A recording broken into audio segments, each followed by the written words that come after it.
નમો લોય સર્વસાહુણમ હેસો પંચ નમો સર્વપાવ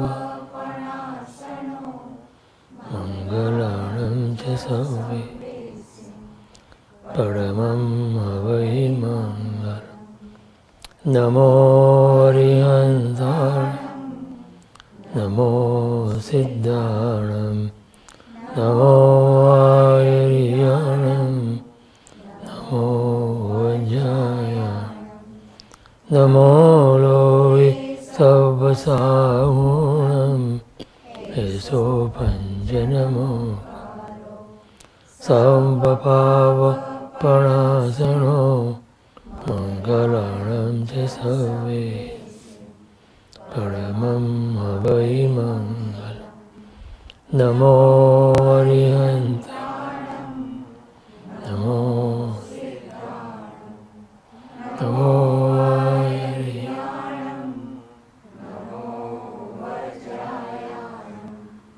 નમો લોય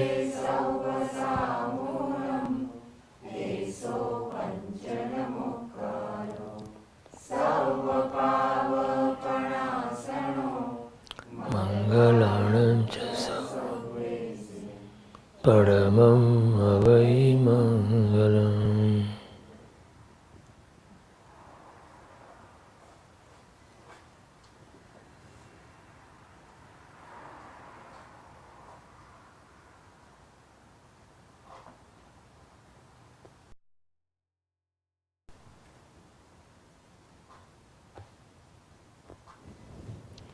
જય જિનેન્દ્ર.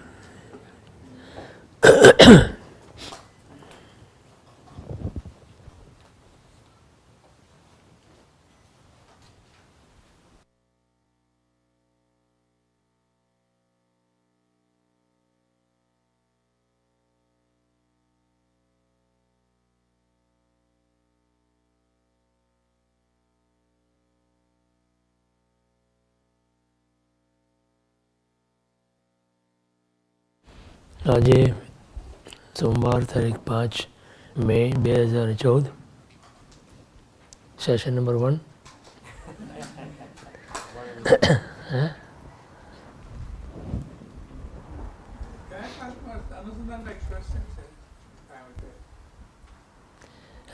આપણે શરૂ કરીએ. પૂજ્ય મહોપાધ્યાય શ્રી યશોવિજયજી મહારાજ સાહેબ કૃત અધ્યાત્મસાર પ્રબંધ 5મો અધિકાર 15મો, બરાબર, યોગ સ્વરૂપ, અને ગાથા 23.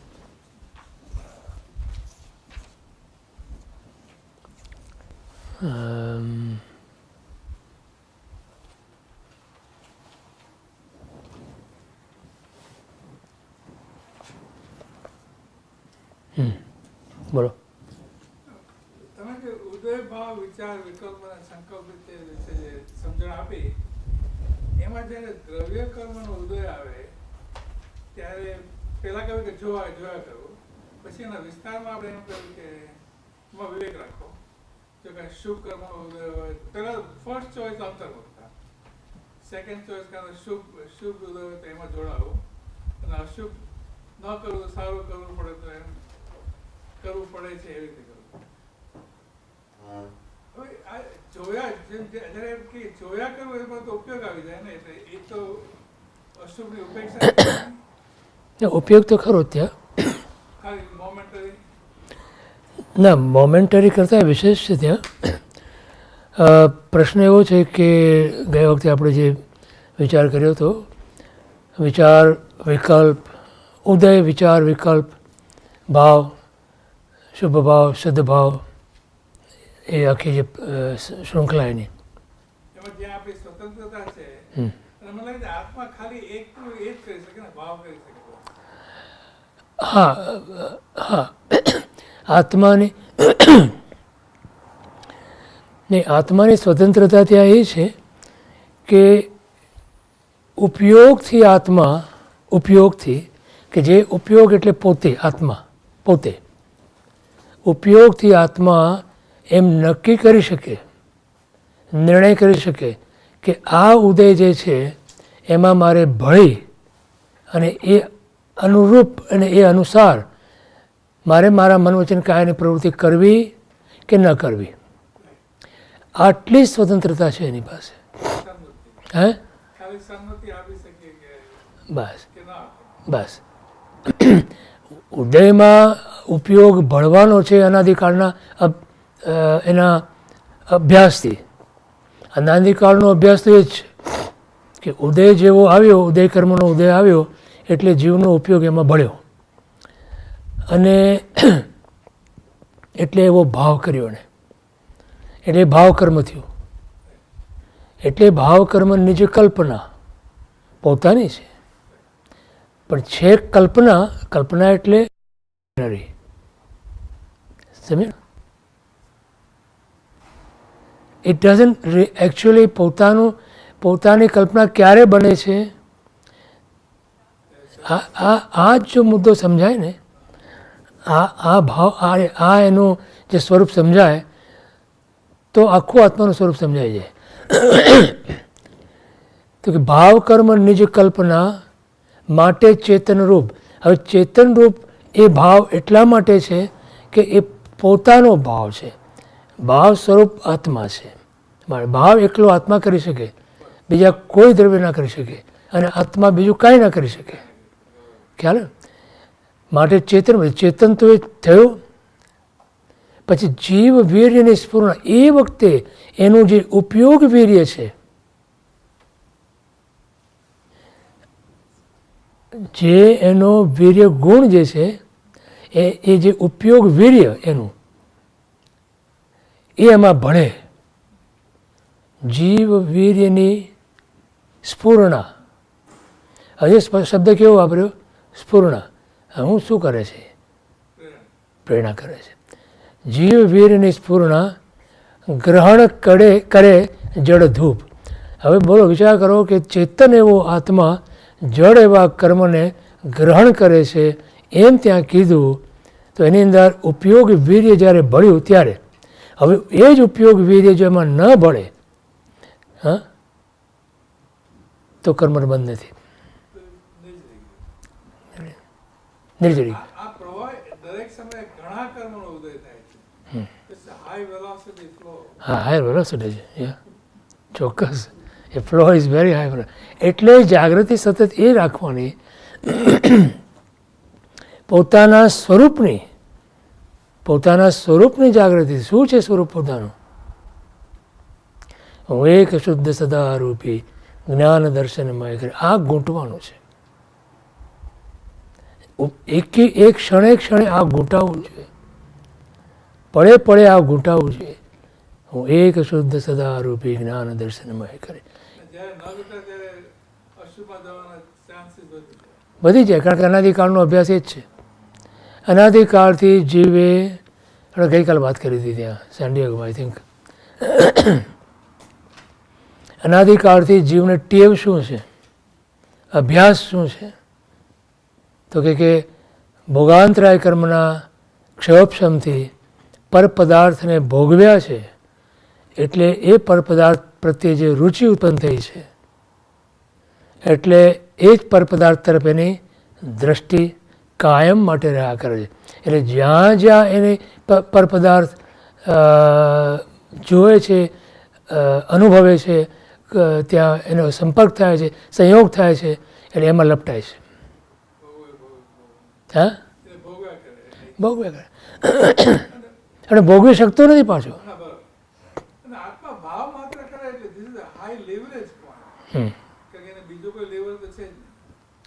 માત્ર ભાવ કરી શકે છે કારણ કે ભાવ એ જ એનું સ્વરૂપ છે. સ્વરૂપ તરીકે જ્યારે તત્વાર સૂત્રમાં અમાસવથી ભગવાને જ્યારે સમજાવ્યું કે જીવનું સ્વરૂપ શું,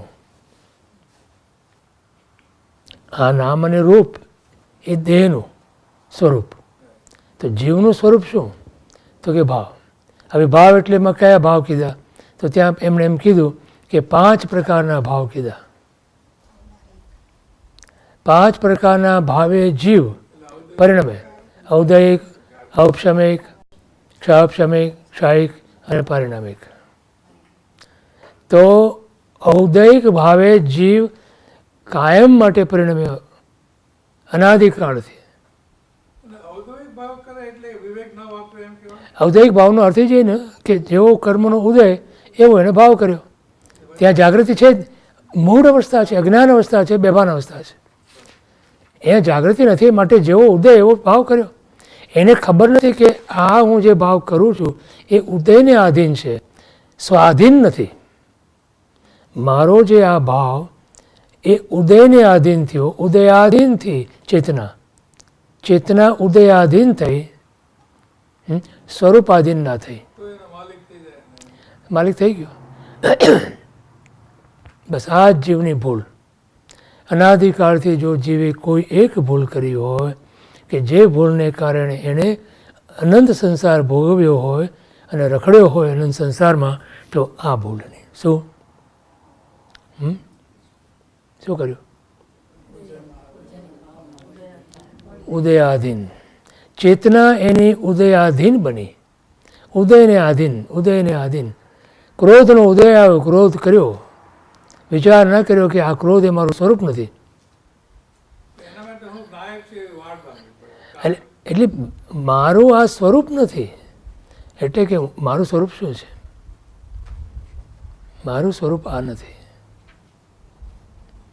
તો મારી મન વચન કાયાની વૃત્તિ પ્રવૃત્તિ શું હોઈ શકે? મારી મન વચન કાયાની વૃત્તિ પ્રવૃત્તિ શું હોઈ શકે?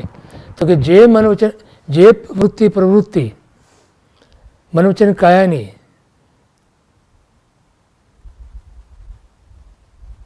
આત્મકલ્યાણ માટે હો એ જ હું કરું, આત્મકલ્યાણ માટે ન હો તે હું ન કરું, તો એમાં શુભ અશુભ આવી ગયું ને. હા, તો જે અશુભ છે એ હું ના કરું અને શુભ છે એ હું કરું. સમજાણું? પહેલાં તો ત્યાંથી શરૂઆત કરવી પડે. શુદ્ધમાં સીધું નથી જવાતું, માટે એને શુભને ઘૂંટવું પડે. શુભને જેટલું ગણ એમાં આલંબન તરીકે તમે સદદેવ, સદગુરુ અને સદ્ધર્મ આ ત્રણનું આલંબન લ્યો. આ ત્રણના આલંબનથી નિરાલંબન એવું પોતાના આત્મ સ્વરૂપનું આલંબન જીવને પ્રાપ્ત થાય છે. અને અશુભમાં કર્મયોગ કરવું. હાજી, અને અશુભમાં કર્મયોગની રીતે કરવું એટલે કરવું પડે તો પરાણે પણ. અશુભ તમારે સંસારની પ્રવૃત્તિ કરવી પડે છે માટે તમે કરો છો, અને હું રુચિપૂર્વક કરું, એ બેમાં ફરક તો ખરો ને.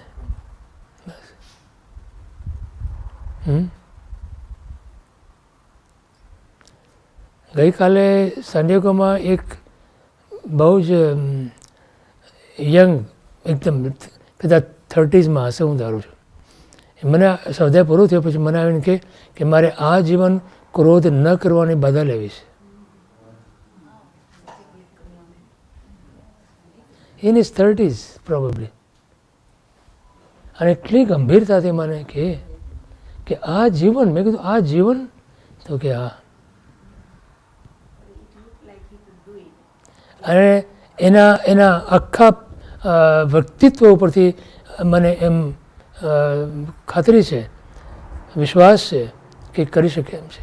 છતાં મેં એને કીધું, મેં તો જો ઉદય આવશે, ક્રોધના ઉદય આવશે, એમાં તારું કોઈ સ્વાધીનતા નથી, પરાધીન છે તું એમાં.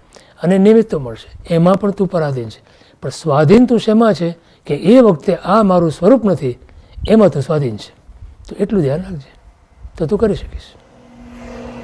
પણ મને એમ થયું, એને ખરેખર એને નમી પડ્યો અંતરથી. આવો આત્મા, રૂડો આત્મા, હે ના, ઇન ઇઝ 30s, 30-35ની ઉંમર હશે, મને ખ્યાલ નથી એક્ઝેક્ટલી, પણ વેરી ધન્ય છે, ખરેખર ધન્ય છે. આ નિર્ણય લેવો અને બાધા લેવી, નિયમ લેવો અને વિચાર આવવો એવો, અને પાછું આ જીવન અદભુત. હે શું? He is married. Yeah. Huh. એટલે વધારે મુશ્કેલી લાગી મને. હે એટલે હે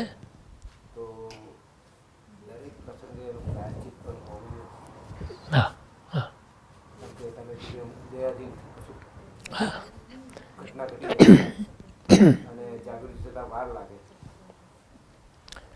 જો જે માણસ નિર્ણય કરે ને એ નિર્ણયને પાર પાડવા માટે એને દેવગુરુની સહાય મળે મળે અને મળે છે.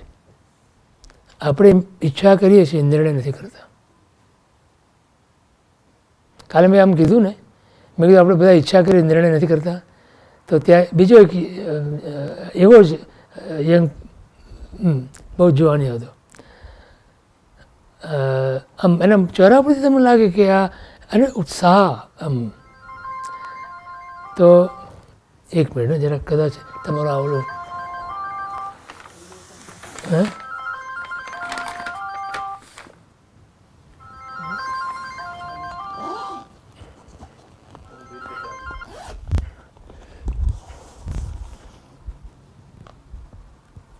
તમારું ચાલુ ચાલુ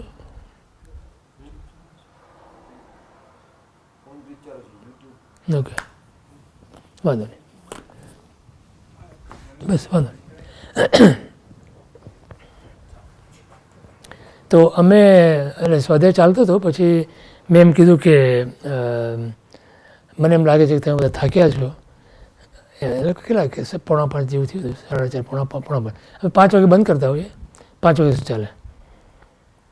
તો તમે કહો તો ચાલુ રાખું, નહીં તો પછી આપણે અંતમંગળ કરીએ. તો એ બોલી ઉઠ્યો, અમે નિર્ણય કર્યો છે કે તમે 5 વાગ્યા સુધી ચાલુ રાખો.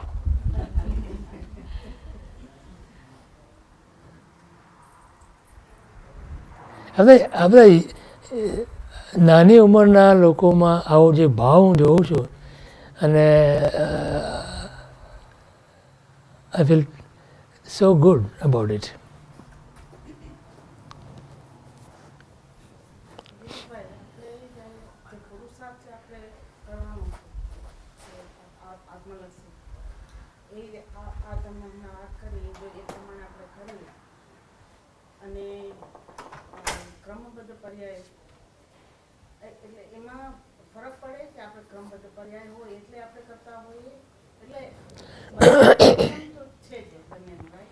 ક્રમબદ્ધ પર્યાય એ સિદ્ધાંત રૂપે છે અને એનાથી તમારે શું સમજવાનું કે જે કંઈ બની રહ્યું છે તે ક્રમસર બની રહ્યું છે. એમાં પન્યાસી મહારાજનું વચનામૃત કદાચ તમે ગઈકાલે કીધું હતું કે શિબિરમાં કીધું, મને યાદ નથી, 2 વાર અને 3જી વાર અત્યારે કહું છું. ગઈકાલે 4થી વાર કીધું હતું. હા, આ જગતની અંદર બધું જ વ્યવસ્થિત છે. આ સમજણથી તમારી કોઈ ફરિયાદ રહેતી નથી. આ ક્રમબદ્ધ પર્યાય બધું જ વ્યવસ્થિત છે. તમે જો ફરિયાદ કરો તો એ ફરિયાદનો અર્થ શું થયો કે તમે એમ માનો છો કે આ જગતમાં કંઈક પ્રોબ્લેમ છે, વ્યવસ્થિત નથી, કંઈક નથી બરોબર. જો નથી બરોબર તો જ ફરિયાદ કરો ને. તમે ફરિયાદ ક્યારે કરો? તમારા ઘરમાં કોઈએ તમે જે ચીજ જ્યાં મૂકી હોય, યાદ બેન આવ્યા નથી, અને એ ચીજ ત્યાં ન હોય અને બીજી જગ્યાએ હોય તો તમને શું લાગે કે આ અવ્યવસ્થા છે, બરાબર? એટલે તમારી ફરિયાદ. પણ જો એ જ વખતે તમે એમ વિચાર કરો કે ના, એ ત્યાં જે નહોતી અને ત્યાં હતી એમ જ હોવાનું હતું અને એ જ વ્યવસ્થિત હતું, તો ફરિયાદ રહે? બોલો. બીજો પ્રશ્ન ઊભો થાય છે કે એ ફરિયાદ જે થઈ એ પણ ક્રમબદ્ધ આવી હોય ને? હા હા હા, આટલી બધી ફરિયાદ જગતમાં હોત નહીં, બરાબર. એટલે આપણે જો ફરિયાદ એટલે ત્યાં જ વસ્તુ સમજવાની છે કે તમે જો એમ માનો કે આ બધું વ્યવસ્થિત છે તો તમારી ફરિયાદ રહે? જે માનતો એની ન રહે. બસ એનો જ મોક્ષ થાય ને. જે ફરિયાદ કરે એનો મોક્ષ નથી, પણ જે ફરી ફરી યાદ કરે એનો મોક્ષ છે. બોલો. તો એનો તો એવો થાય કે જે ફરિયાદ ન કરે મોક્ષ સન્મુખ થઈ ગયા.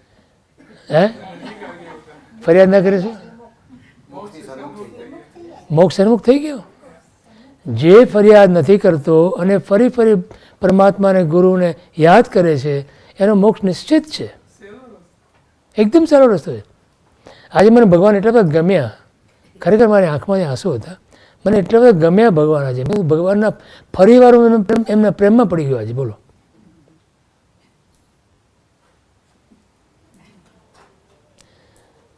આજે 24 પરમાત્માની જે ભક્તિની અંદર ફર્યો અને પરમાત્માને જોયા મેં, અને ખરેખર ભગવાને કહ્યું હું આજે તમારા પ્રેમમાં પડ્યો છું, ફરી વાર પ્રેમમાં પડ્યો છું.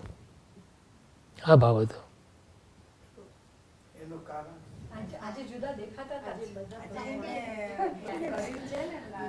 એટલા રૂપાળા લાગતા હતા ભગવાન કે હું પ્રેમમાં પડી ગયો.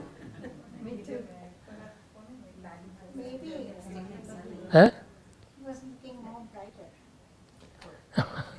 ખબર નથી મને શું કહું.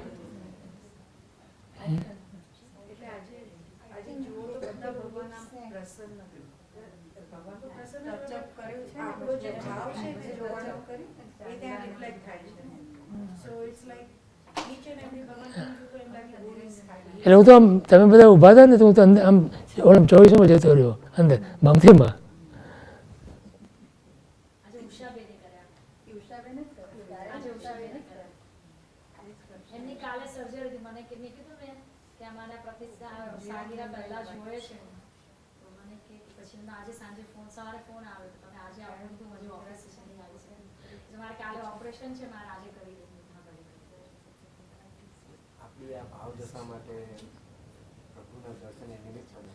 પ્રભુના દર્શન આપણી આ ભાવ દશા માટે નિમિત્ત જરૂર બને છે. ચોક્કસ.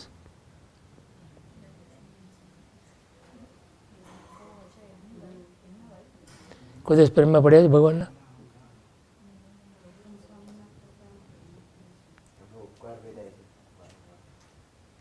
ઉપકાર વિદાય અને તમે પ્રેમમાં પડો એ બરાબર છે, પણ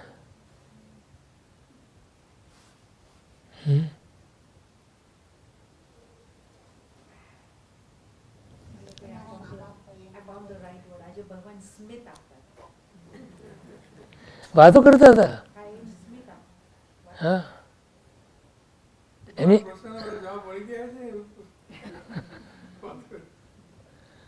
હંમેશા મળે છે.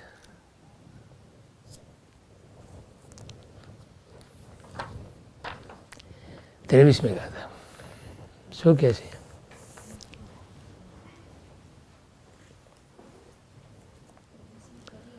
હા 23મી કરી 24મી કે હા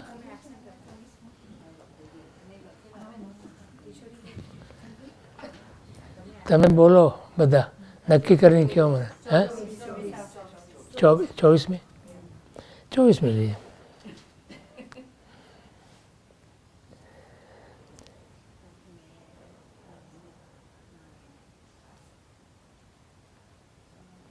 મૂળ ગાથા છે આ પ્રમાણે. જ્ઞાનમ ક્રિયા વિહીનમ ન ક્રિયા વા જ્ઞાન વર્જિત ગુણપ્રધાન ભાવેન દશાભેદ કિલ નયો. ક્રિયા વગર જ્ઞાન ન હોય ને જ્ઞાન વિના ક્રિયા ન હોય. બોલો. ક્રિયાએ કરીને રહિત જ્ઞાન હોતું નથી અને જ્ઞાને કરીને રહિત ક્રિયા હોતી નથી, પરંતુ તે બંનેના ગૌણ અને પ્રધાનપણાએ કરીને દશાનો અવસ્થાનો ભેદ છે. એટલે જ્ઞાન યોગ ક્રિયા શૂન્ય નથી. જ્ઞાન યોગ ક્રિયા શૂન્ય નથી. જ્ઞાન યોગ પણ એમ ઉમેરો એટલે ખ્યાલ વધારે આવશે. જ્ઞાન યોગ પણ ક્રિયા શૂન્ય નથી, પણ તેમાં ગૌણતા અને પ્રધાનતાની યોગ્યતા પ્રમાણે અવસ્થા બને છે. આત્મજ્ઞાનને કારણે ઇન્દ્રિયોને વિશે મન આસક્ત રહે અનાસક્ત રહે. આત્મજ્ઞાનને કારણે ઇન્દ્રિયોને વિશે મન અનાસક્ત રહે આત્મરમણતા હોવાથી આરંભાદિક ક્રિયાઓ હોતી નથી, પરંતુ અર્થાત જ્ઞાન સ્વરૂપ આત્માને શુભાશુભ સંકલ્પોનો ત્યાગ હોય છે તે યોગારૂઢ છે. કયો જીવ યોગ ઉપર આરૂઢ થયો ગણાય? કે જેના આવા સંકલ્પો શમી ગયા હોય. તેને જ્ઞાનની અવસ્થા પ્રધાનરૂપ છે. છદ્મસ્થને વિશેષ બોધના અભાવે ક્રિયાની મુખ્યતા છે. જો અહીંયા શું કહે છે કે સ્થૂળ અને સૂક્ષ્મ દ્રષ્ટિએ વિચારીએ તો ક્રિયા અને જ્ઞાનના ક્ષેત્રો એવા પરસ્પર ભિન્ન નથી કે એક હોય ત્યાં બીજું ન જ હોય. સમજાણું? મતલબ કે જ્યાં ક્રિયા હોય છે ત્યાં જ્ઞાન હોય છે, અને જ્યાં જ્ઞાન હોય છે ત્યાં ક્રિયા હોય છે. પછી આપણે એક દ્રષ્ટાંતથી સમજશું. અલબત્ત એમાં એક ગૌણપણે હોય અને બીજું પ્રધાનપણે હોય એવું બને છે. આથી કર્મયોગમાં ક્રિયા પ્રધાન છે અને જ્ઞાન ગૌણ છે, અને જ્ઞાન યોગમાં જ્ઞાન પ્રધાન છે અને ક્રિયા ગૌણ છે. કર્મયોગમાં ફક્ત કર્મ જ હોય અને બીજું કશું ન હોય, અને જ્ઞાન યોગમાં ફક્ત જ્ઞાન જ હોય અને અન્ય કાંઈ ન હોય એવું સંભવે નહીં. પરંતુ સાધકે કર્મયોગમાં જ ન અટકતા ત્યાંથી ક્રમે કરીને જ્ઞાનયોગમાં જવાનું છે. કર્મયોગ અને જ્ઞાનયોગ એ બંને વચ્ચે જે દશાભેદ છે એમાં જ્ઞાનયોગની દશા ચડિયાતી છે એ સમજવાનું છે.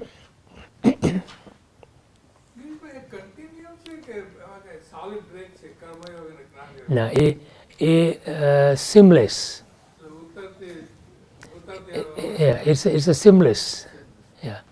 તમે ક્રિયા કરતાં કરતાં કરતાં જ્ઞાનની અંદર આગળ વધો છો, અને જે ઘડીએ તમારે જે જ્ઞાનની દશા પ્રાપ્ત કરો એ ક્રિયાના બળે, જે ક્રિયા યોગના બળે તમે જે જ્ઞાન દશા પ્રાપ્ત કરો, એ જ્ઞાન દશા જ્યારે પ્રાપ્ત થાય ત્યારે જેના આલંબનથી તમે ત્યાં પ્રાપ્તિ કરી હોય એ આલંબન છૂટી જાય, એનું કામ પૂરું થઈ ગયું. પછી પાછું એનાથી આગળ વધવા માટેની જે ક્રિયા છે એ શરૂ થઈ જાય. પણ એ એવું સિમલેસ છે કે આ ક્રિયાયોગ ક્યારે પૂરો થયો અને બીજી ક્રિયાયોગ ક્યારે શરૂ થયો એ બે વચ્ચેનો કોઈ ભેદ નથી. ત્યાં દશા ઉત્તરોત્તર વધતી જાય છે, પણ એની બીજી બાજુએ શું બનતું હોય છે કે જ્ઞાન દશા વધતી કેવી રીતે જાય છે? જ્ઞાનની શુદ્ધિની અપેક્ષા, વૃદ્ધિની અપેક્ષા નથી, ત્યાં શુદ્ધિની અપેક્ષા છે. ખ્યાલ આવે? તો જ્યારે ગુણસ્થાનની પરિપાટીની અંદર તમે વિચારો તો જ્યારે શ્રેણી માંડે છે જીવ, ત્યારે શું બને છે તો કે ત્યાં ચારિત્ર્ય મોહનીય કર્મ જે છે એનો જ પુરુષાર્થ છે. ત્યાં તો ચારિત્ર્ય મોહનીય કર્મની અંદર કષાય લીધા ને, તો ત્યાં શું બને? છઠ્ઠા ગુણસ્થાનકમાંથી સાતમા ગુણસ્થાનકમાં નિર્વિકલ્પ દશામાં ગયા પછી શ્રેણી માંડી જ્યારે, ત્યારે કષાયો બધા જવા માંડે. સમજાણું? જેટલા કષાયો જવા માંડે એટલી શુદ્ધિ પ્રગટ થતી જાય. એ જે શુદ્ધિ પ્રગટ થાય છે એ જ્ઞાન દશાની વૃદ્ધિ છે. ખ્યાલ આવે છે? તો એ વખતે જે આત્માની ક્રિયા, અંદરની જે ક્રિયા ચાલી રહી છે એ પ્રક્રિયા છે, it's a process. There is no actual ક્રિયા નથી કરતો કોઈ. તે વખતે જીવ કોઈ એકચ્યુઅલ ક્રિયા કરતો નથી, પણ એક આંતરિક પ્રક્રિયા ચાલુ છે કે જેને કારણે એની શુદ્ધિ થાય છે. શુદ્ધિ ચારિત્ર્ય મોહનીય કર્મના કારણે એના જવાથી થાય છે, અને વૃદ્ધિ જ્ઞાનની શુદ્ધિમાં થાય છે. સમજાણું?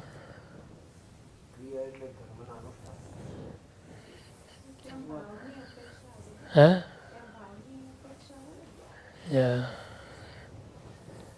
જો ફરી વાર સમજાવો. શ્રેણી માંડે ત્યારે શું થાય છે કે મૂળમાં શું છે એક વસ્તુ સમજવાની કે ચોથા ગુણસ્થાનકથી જો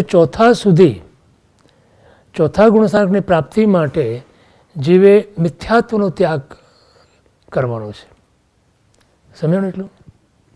ચોથું ગુણસ્થાનક એટલે શું? સમ્યક્ત્વની પ્રાપ્તિ. તો સમ્યક્ત્વની પ્રાપ્તિમાં મિથ્યાત્વ જાય ત્યારે સમ્યક્ત્વની પ્રાપ્તિ થાય. તો આ દર્શન મોહની કર્મની વાત આવી. સમજાણું એટલું?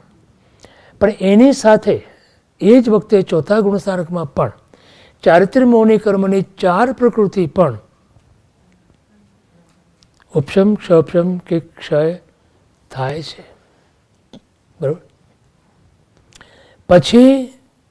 પછી એને સમ્યક તત્વ પ્રાપ્ત થઈ ગયું, દર્શન મોહનીનું કામ પૂરું થઈ ગયું.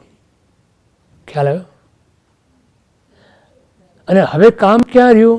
ઇવન ચોથા ગુણસ્થાનક પછી 5મા ગુણસ્થાનકમાં પણ આવે ત્યારે પણ ચારિત્ર્ય મોહનીની અપ્રત્યાખ્યાની પ્રકૃતિ જે છે એ જાય છે. પ્રાયોરિટી હવે ચોથા ગુણસ્થાનકથી એકમાત્ર ચારિત્ર્યની છે. તો એકમાત્ર પુરુષાર્થનો ચારિત્ર્યનો છે, એકમાત્ર કષાયોની નો ક્ષય છે ત્યાં. એ 5મામાં અપ્રત્યાખ્યાની કષાઈ ગયા, 6ઠ્ઠામાં પ્રત્યાખ્યાની કષાઈ ગયા. હવે જે સંજ્વલન કષાય રહ્યા છે એ જ્યારે 8મામાં આવીને શ્રેણી માંડે છે ત્યારે જે ક્રોધ માન માયા લોભ છે એ પછી જવા માંડે છે. એમાં 9માની અંદર લગભગ મોટા ભાગના કષાયો ચાલ્યા જાય છે. 10માની અંદર માત્ર એક લોભની, સૂક્ષ્મ લોભની એક પ્રકૃતિ બાકી રહે છે કે જે 10માના અંતે જાય ત્યારે એને વિતરાગ દશા પ્રાપ્ત થાય છે. પણ વિચાર કરો કે વિતરાગ દશા પ્રાપ્ત થવામાં ચારિત્ર્ય મોહ કર્મનો ક્ષય છે, દર્શન મોહનો નહીં.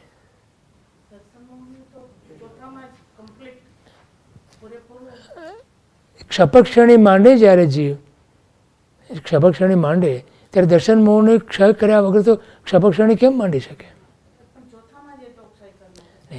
ચોથામાં કરી શકે, નોટ નેસેસરી. 6ઠ્ઠામાં, 7મામાં અને 8મુંમાં જ્યારે શ્રેણી માંડે ત્યારે એ ખ્યાલ.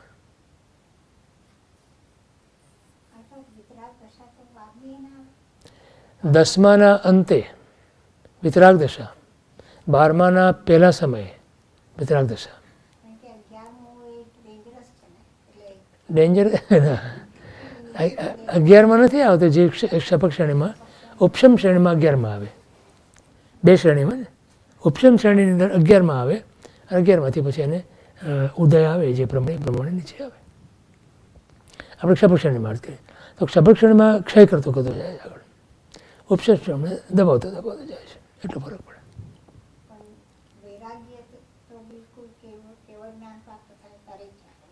વિતરાગ દશા, વૈરાગ્ય નહીં, વૈરાગ્યની પરાકાષ્ઠા. વિતરાગ દશા 10મા ગુણસ્થાનકને અંતે આવે. તો વિતરાગ દશા એટલે શું? ચારિત્ર્ય મોહની કર્મોનો પૂર્ણ ક્ષય. ના એ પણ જાય. સૂક્ષ્મ લોભ પણ 10મા ગુણસ્થાનકના અંતે જાય જ્યારે, ત્યારે ચારિત્ર્ય મોહની કર્મ પૂર્ણપણે નાશ પામે, પૂર્ણપણે ક્ષય પામે ત્યારે 10માના અંતે એને વિતરાગ દશા પ્રાપ્ત થાય. એટલે 10માનો અંત ગણો કે 12માનો પહેલો સમય ગણો. અને પછી 12મા ગુણસ્થાનકની અંદર બીજી 3 પ્રકૃતિ જે બાકી રહી, દર્શનાવણી જ્ઞાનાવણીના અંતરાય, એનો ક્ષય થાય છે. અને 12માના અંતિમ સમયે અને 13માના પ્રથમ સમયે કેવળ જ્ઞાન, કેવળ દર્શન, અનંત સુખ, અનંત વીર્ય પ્રગટ છે. ભગવાન મળે.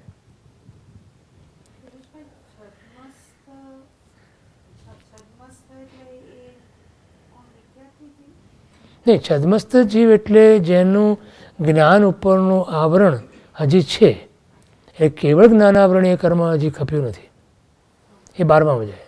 તો 12મા સુધી છદ્મસ્ત જીવ.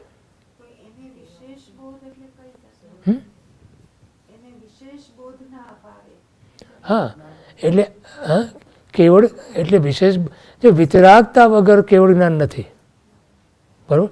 તો વિતરાગ એટલે છદ્મસ્ત અવસ્થા જે છે એ જ વખતે એને જે, જો 12મા ગુણસ્થાનકના અંત સુધી એમ કીધું જ્ઞાનીઓએ કે 12મા ગુણસ્થાનકના અંત સુધી ગુરુના ઉપદેશનું આલંબન એને છે, ગુરુના બોધનું આલંબન, એ વિશેષ બોધ છે.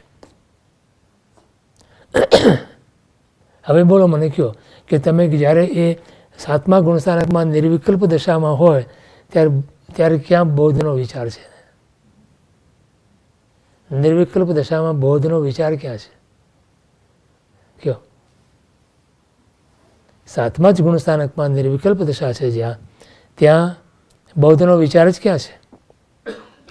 ગુરુએ શું બૌદ્ધ આપ્યો ત્યાં યાદ છે ને ભાઈ? હા,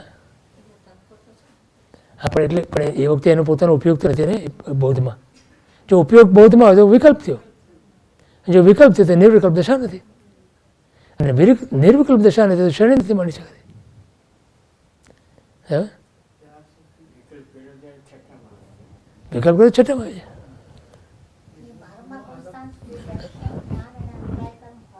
શું? હા, શું હોય? દર્શનાવરણીય, દર્શનનું જ્ઞાન ચાલે નહીં, દર્શનાવરણીય, જ્ઞાનાવરણીય અને અંતરાય 12મા ગુણસ્થાનકમાં જે આવે ત્યાં સુધી હોય. હા, એટલે તમે ગમે તેટલો જ્ઞાનાવરણીનો પુરુષાર્થ કરો ને, પણ જ્યાં સુધી વિતરાગ ના બનો ત્યાં સુધી જાય નહીં.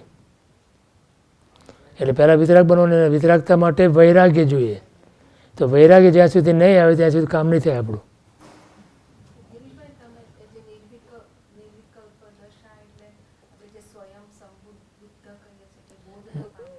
ના ના ના ના ના, એ તો એવો ઘોટાળો નહીં કર એમને. ના ના ના, પોતાની રીતે ના હોય. એ તો ગુરુનો જે બોધ મળ્યો ને એને 6ઠ્ઠા ગુણસ્થાનકમાં, એના આધારે હવે 7મામાં ગયો, નિર્વિકલ્પ દશા થઈ ગઈ. એ જ આધાર હજી છે, એના ઉપર જ છે એ, અને પછી શ્રેણી ચાલે છે. પછી હવે એની પાસે જે આધાર છે એ બુદ્ધિપૂર્વકનો આધાર નથી. હવે જે આધાર છે એનો, અથવા તો જે પુરુષાર્થ છે એનો, એ બુદ્ધિપૂર્વકનો નથી, અબુદ્ધિપૂર્વકનો પુરુષાર્થ છે તે. હવે એનો એ પુરુષાર્થ જે પોતે પણ ન જાણે, કેવડી પરમાત્મા જાણે. ભગવાનને ખબર પડે કે આ જીવ અત્યારે શ્રેણી માંડી છે અને એનો પુરુષાર્થ કઈ રીતે ચાલી રહ્યો છે, ભગવાન જોઈ શકે. એ પોતે જીવને ખબર ના હોય. સ્વયં એમને વિચારવાનું, સ્વયં એમ નહીં, એ આખી જુદી વસ્તુ છે. હા, એ નહીં. ભગવાનને પોતે જ્યારે તીર્થંકર હોય ત્યારે એમને એ ભાવમાં ગુરુ ના હોય, એટલે સ્વયં સંબુદ્ધાણમ કહેવાય એમને. સ્વયં પોતે બૌદ્ધ પામ્યા હોય. પૂર્વની આરાધનાથી, પૂર્વની આરાધના. ના ના ના ના, તીર્થંકર પરમાત્માને જ્યારે જન્મે ને ત્યારથી જ એમને કોઈ ગુરુ ના હોય. પૂર્વની જે એમની આરાધના સાધના હોય એને પરિણામે એમની સાધના ચાલે એ ભાવમાં, એને સ્વયં સંબોધન. હા, એમને 3 જ્ઞાન જન્મથી હોય ને, મતિ, શ્રુત અને અવધિ જ્ઞાન, અને બધા સમ્યક હોય. 3 જ્ઞાન સમ્યક હોય, એટલે સંકિત લેવાનું ના હોય એમને. તીર્થંકર તરીકે જ્યારે પોતે જન્મે ત્યારે એમને સંકિત લેવાનું ના હોય. સંકિત તો ઓલરેડી હોય એમને, એ સંકિત સાથે જ જન્મે. અને એ વખતે એમને મતિ જ્ઞાન, શ્રુતિ જ્ઞાન અને અવધિ જ્ઞાન, એ 3 જ્ઞાન હોય. અને એ અવધિ જ્ઞાનથી જાણે છે, એ જ અવધિ જ્ઞાનથી જાણે છે કે ઇન્દ્રાણી એક વિકલ્પ કરે છે ને. શું વિકલ્પ કરે છે બોલો? આટલા બધા ઘડાઓનો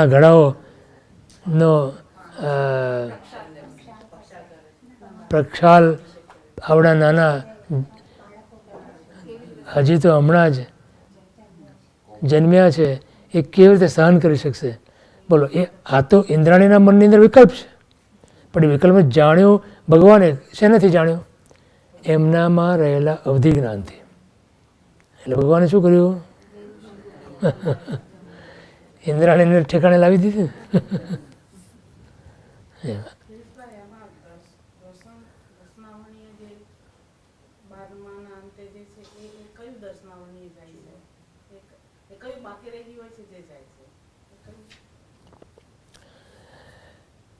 નવમા સુધીમાં તો દર્શનાવળીના 5 તો ઓલરેડી ગયા, 5 નિંદ્રા, 4 બાકી રહ્યું, ચક્ષુ અચક્ષુ અવધિને કેવળ એ જાય છે. બોલો કયા કયા જાય? જ્ઞાનવળીના કેટલા જાય? દર્શનાવળીના કેટલા જાય? અને અંતરાના કેટલા જાય? બોલો. સ્વનંદાનો મોદી હતું ટોકાટોક કરે છે. હા બોલો.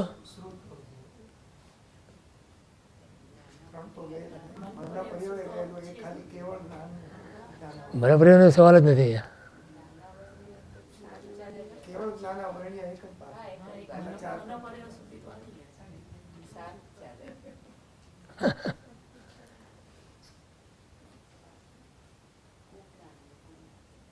બોલો.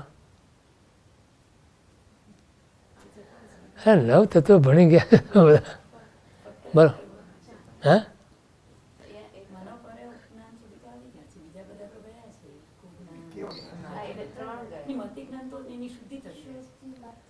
પણ છે કે નહીં હજી? તો કેમ એમ કહો છો? જ્ઞાનની 5 દર્શન હે કયા ગયા? એમ કયા? હું કહું છું કે 12મા ગુણસ્થાનમાં કેટલી પ્રકૃતિ જાય? કયો? 3 જાય?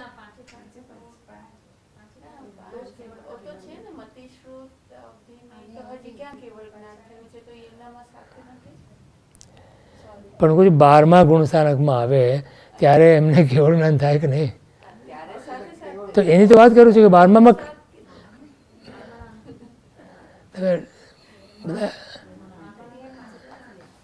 બધા ઠોકર તો 12મામાં જાય તો 13મામાં કેવું જ્ઞાન આવે ને? કેમ આમ છે? તો હું એમ પૂછું કે 12મામાં કેટલી પ્રકૃતિ જાય? હે 4 3 2 કેટલા કર્મ બાકી રહ્યા ત્યારે? જો 10મા ગુણસ્થાનકમાં મેં શું કીધું કે 10મા ગુણસ્થાનકના અંતે મૌન્ય કર્મ સંપૂર્ણ ગયો, બરાબર? એની તો કોઈ પ્રકૃતિ બાકી છે જ નહીં, એટલે વિતરાગ દશા આવી. હવે 3 ઘાતી કર્મ બાકી રહ્યા ને, અને 4 અઘાતી રહ્યા. અઘાતીની વાત નથી કરતા આપણે. 4 ઘાતી કર્મમાંથી 3 રહ્યા. એ 3 ઘાતી કર્મની કેટલી પ્રકૃતિ 12મામાં જાય એમ હું પૂછું છું. પણ કેટલી? બધી તો સમજે એવું મને. બહુ સરસ જવાબ આપ્યો. હા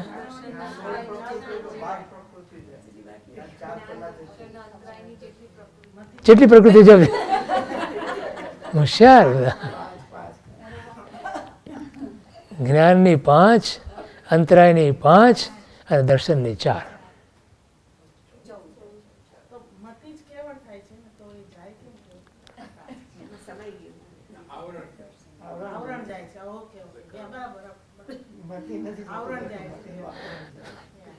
આપણી મતી જતી રહી છે અત્યારે.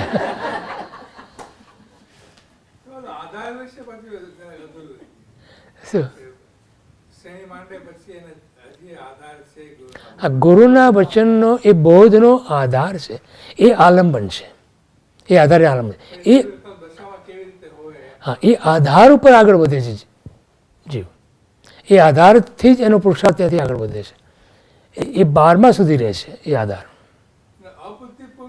અબુદ્ધિપૂર્વક નહીં, અબુદ્ધિપૂર્વક એટલે પોતાને અત્યારે ત્યાં નિર્વિકલ્પ દશા છે, એટલે એને એ વસ્તુનો ખ્યાલ નથી, ઇન્વોલ્વમેન્ટ નથી એનું.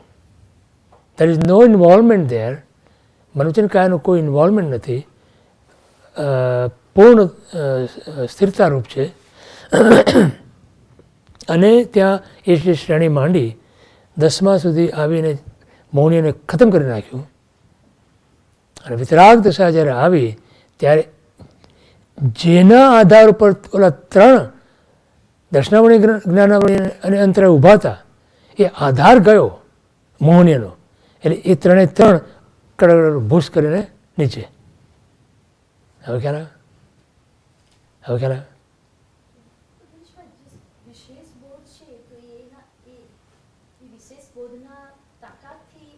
એ વિશેષ બોધનું તાકાત છે.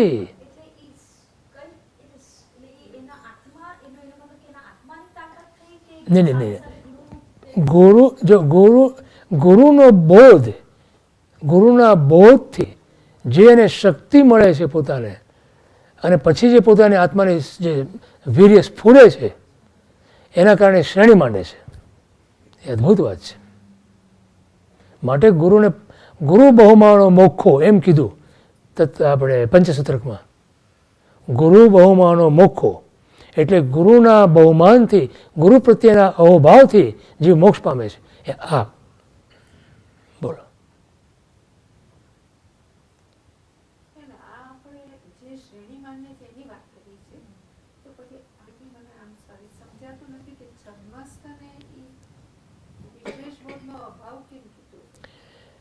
ક્યાં લખ્યું છે?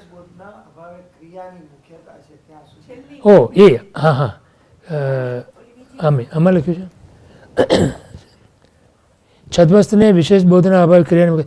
હા, એટલે ત્યાં શું છે કે હજી એને શ્રેણી માનતા પહેલાં જો એને ગુરુનો આ બોધ નથી પ્રાપ્ત થયો તો ત્યાં એને હજી એને અનુષ્ઠાન ચાલુ રહેશે. ઉપયોગપૂર્વકના અનુષ્ઠાન છે ત્યાં, માટે નિર્વિકલ્પ દશા નથી ત્યાં. ખ્યાલ? તો વિશેષ બોધને કારણે જ્યારે નિર્વિકલ્પ દશામાં જાય છે, એટલે ત્યાં શું કહે છે, ગુરુ એને કહ્યા કરે કે તું આ વિકલ્પ છોડ, વિકલ્પ છોડ, વિકલ્પ છોડ. એ વિકલ્પ છોડવાનો જે બોધ એને મળે છે, એનો વિશેષ બોધ, એને જ્યારે પરિણમન પામે છે ત્યારે એ વિકલ્પ છૂટ્યા, એના નિર્વિકલ્પ દશા આવી. હવે એ જ બોધના આધારે શ્રેણી માંડી. તો ત્યાં સુધી તેને જો 7મામાં રહી શકવાનું છે ને, એ અંતર્મુખમાં તો પાછું 6 આવે, તો 6 આવે આવશ્યકતાથી ક્રિયા આવી ઊભી રહી. તો એ બધી જ અનુષ્ઠાનો કરવા પડે ને, પડી લઈને બી કરવું પડે, અને એની જે આવશ્યક ક્રિયાઓ એ બધું કરવું પડે ને. હા, હોય ને, ગુણબોધ હોય છે. અભાવે નથી, એનો અભાવે જતો. અભાવ જો હજી એ બૌદ્ધનું પરિણમન ના થયું હોય તો બૌદ્ધનો અભાવ કહેવાય ને. આજે મને ગુરુ કહ્યા કરે અને હું આમ આંખડા કાન કર્યા કરું, હું મારી મરજી પ્રમાણે કર્યા કરું, એ ગમે ને? મને એવું કરવું ગમે ને?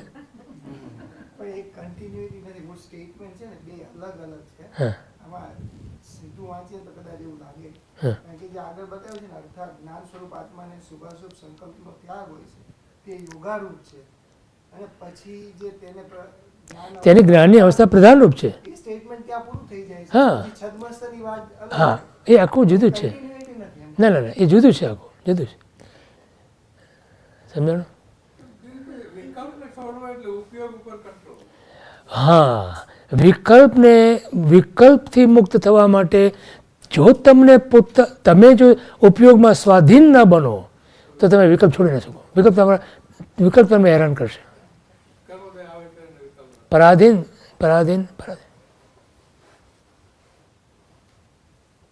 જો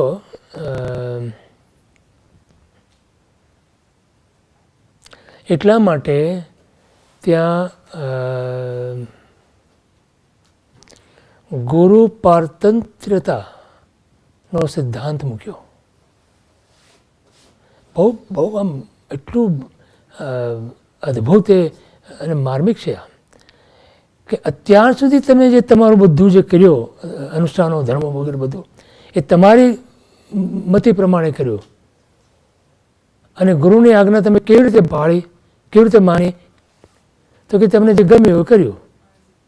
ગુરુની આજ્ઞા તો તમે કાનમાં ધારી, અહીંયા ના ઉતારી, હે ને? તને પૂછું છું.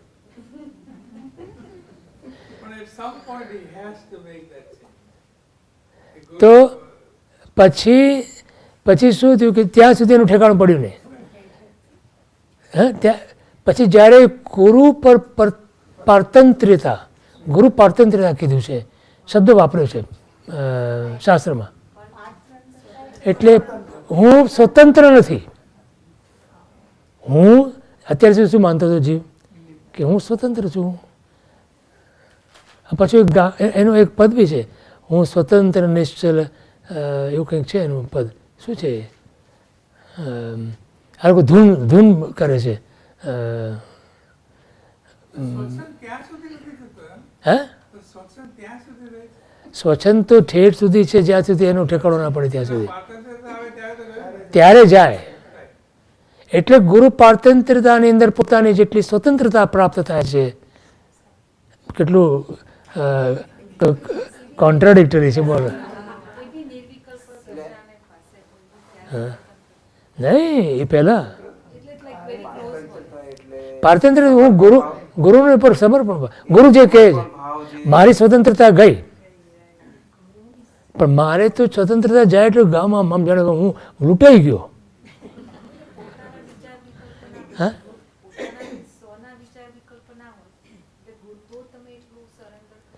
તો જ કરી શકો, પણ મારે તો મારા વિચાર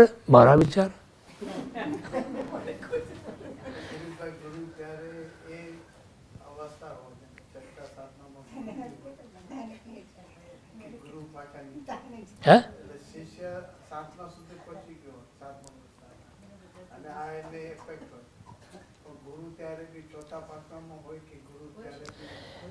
ગુરુ ક્યાંય બી હોય ને આપણે ચિંતા નથી કરવાની, આપણને પહોંચાડે ને ત્યાં હોય હોય હોય. છ કારક એમાં જ સમાઈ જશે. તમે જે ગુરુ પારતંત્રતા સ્વીકારો ને, એ સિદ્ધાંત સ્વીકારો ને, તો ગુરુને સમર્પણ થઈ જાઓ. તો જો ગુરુ જ કરનાર, જ્યારે ગુરુ જ કરનાર બની જાય પછી તમારા છ કારક ગુરુમાં આવી ગયા. બોલો, એ સ્વીકાર થશે? મને સ્વતંત્રતાનો સિદ્ધાંત એટલો પ્રિય છે કે ગુરુ પારતંત્રતાનો સ્વીકાર જ નથી થતો. કલાપુર શ્રી મહારાજ સાહેબે એમના 2000 સાલના પાલિતાણાના ચોમાસાની અંદર જે વ્યાખ્યાન વાંચના હતી ને, એમાં આ ગુરુ પારતંત્રતા ઉપર એમણે બહુ સુંદર વાત કરેલી કે જ્યાં સુધી જીવને આ સ્વીકાર નથી, એટલે એમણે પંચસૂત્રનું આ ગુરુ બહુમાનો મુખ્ય એ કેટલી વાર એમણે કીધું હશે, ત્યાં સુધી એ જીવનું ઠેકાણું નથી પડવાનું. બોલો, એ પોતે પોતાના વ્યાખ્યાનો એક વ્યાખ્યાન એક વાંચનાની અંદર એમના ગુરુને એમણે યાદ ન કર્યા હોય એવું ના બને. બંને ગુરુઓને, બધા ગુરુઓને, પન્યાજી મહારાજ સાધના ગુરુ હતા, એમને પણ યાદ કરે, અને એમના પેલા કનકસુરી મહારાજ સાહેબ એમના ગુરુ, એમને બી યાદ કરે. તમે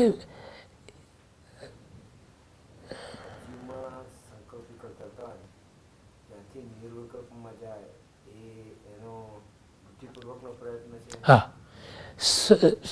છઠ્ઠામાંથી સાતમામાં જાય એ બુદ્ધિપૂર્વકનો છે, પણ સાતમામાં આવ્યા પછી અબુદ્ધિપૂર્વક પુરુષાર્થ છે.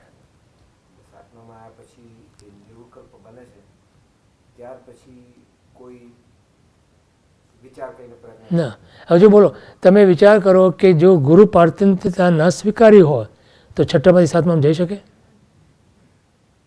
બોલો, તો આપણે પહેલામાંથી ચોથામાં જઈ શકવાના છીએ ગુરુ પારતંત્રતા સ્વીકાર્યા વગર? હવે એનો વિચાર કરો. હવે સાતમાની વાત બોલો,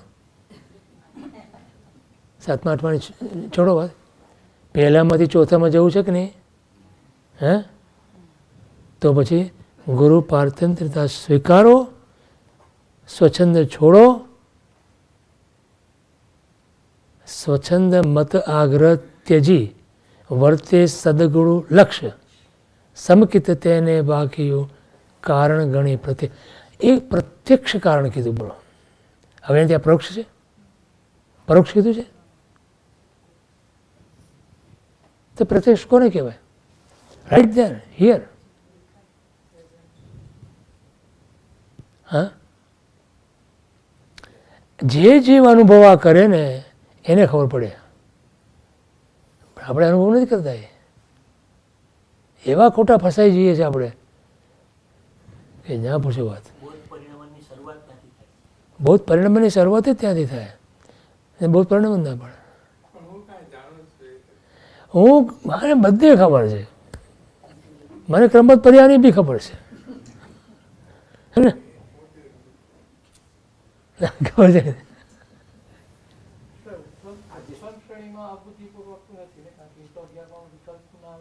નહીં, અબુદ્ધિપૂર્વક જ. 7મા પછી અબુદ્ધિપૂર્વક જ. પણ એને ખબર નથી કે આ ઉપશમ શ્રેણી છે કે ક્ષપક શ્રેણી છે. એ ભગવાન જાણે. એ વખતે ઉદય છે ત્યાં, એનો વિકલ્પ નથી ત્યાં. એને કંઈ 11મા ગુણસ્થાનકમાં આવે છે જ્યારે, ત્યારે અંતર્મુખના કાળની અંદર ઉદય આવે છે. આપણે ઉદયમાં ભળે છે. ઉદય એવો જોરદાર છે માટે એનો ઉપયોગ ત્યાં આમાં ભળે છે. ત્યાં ટકી નથી શકતા. એ ભવિત વિધા. હા, ભવિત વિધા. હું બોલ્યો ભવિત, તું ત્યાં બોલ્યો ભવિત. બરોબર છે. એ એની ભવિત વિધા છે.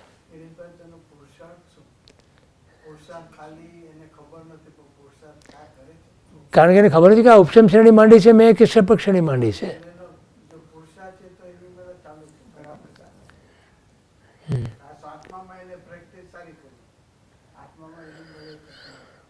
હા, બસ. પણ એ વખતે શ્રેણી કઈ છે એના પર આધાર રાખે અને 11મા સુધી જાય, 10મામાંથી 11માં જાય. હવે એને એ વખતની દશા કેવી છે? 11મા ગુણસ્થાનકની દશા કેવી છે? વિતરાગ દશા છે. વિતરાગ દશા છે. બોલો. પણ ટકતી નથી. અંતર્મુખ સુધી ટકે.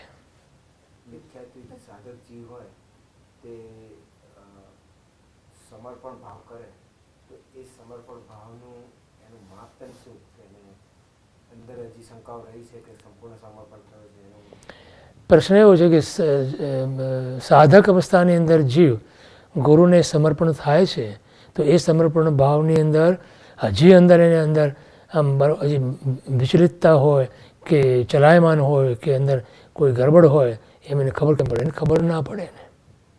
એટલે એને ગુરુ પાસે જવું પડે. એને કહેવું પડે. પોતાના જે ભાવ થતા હોય કહેવું પડે એને કે મને આ બધા ભાવ થાય છે. ગુરુ સમક્ષ જઈને એનું નિવેદન કરવું પડે કે this is what I am going through right now.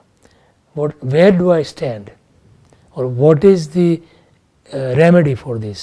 મારે શું કરવું જોઈએ આની અંદર કે આ બધા જે વિચલિતતા છે અંદર એ પણ મારી જાય અને મારો સમર્પણ ભાવ આપના પ્રત્યેનો પૂર્ણ બને એ માટે મારે શું કરવું એ પણ ગુરુને પૂછ્યો.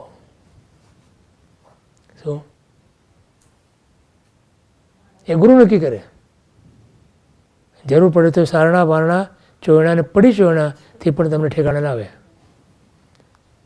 ખ્યાલ એ સ્વીકાર કરવાની ભૂમિકા હોવી જોઈએ તમારી કે ગુરુ જે કહેશે હું સ્વીકાર. હજી મારામાં સમર્પણ ભાવ નથી એવું સાધકને જ્યારે લાગે ત્યારે ગુરુ પાસે જઈને એમ કહે કે તમે મને પડી ચોયણા પહેલેથી આપો, સારણા વારણા નહીં, સીધું પડી ચોયણા આપો મને.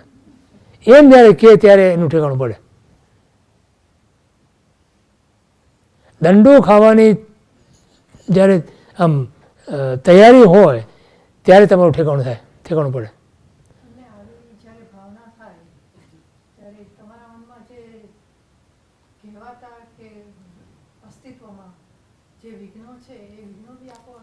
શાંત થઈ જાય. ગુરુ મારે મોહે શબ્દ કી લાઠી એમ આનંદગંજી મહારાજ સાહેબ કહે છે. એ તો લાઠી કે દંડો નથી આમ મારવાના પણ હા શિષ્ય કી મતિ અપરાધીની નાઠી. અપરાધી મતિ છે ને એની દુષ્ટ મતિ છે ને એ જ્યારે ગુરુનો આવો એક લાઠી પડે છે ને તો ભાગી જાય છે. પણ જાય તો ને ગુરુ પાસે જાય તો ને જવું પડે ને. તમે દ્રવ્યથી જાઓ કે ભાવથી જાઓ પણ જવું પડે તમારે. જવું પડે ખ્યાલ આવે ને. હે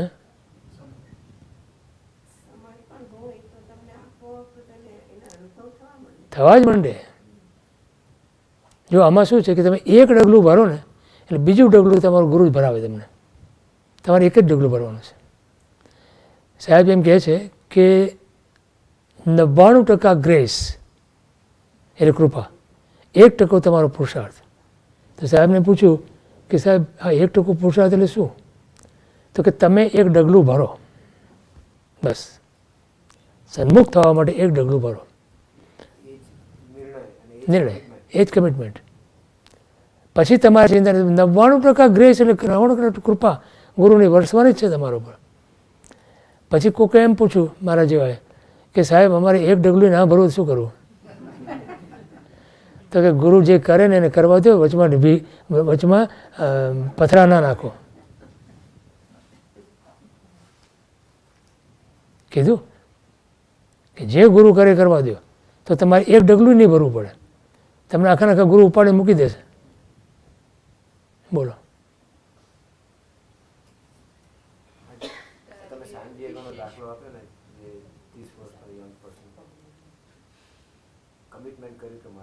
હા,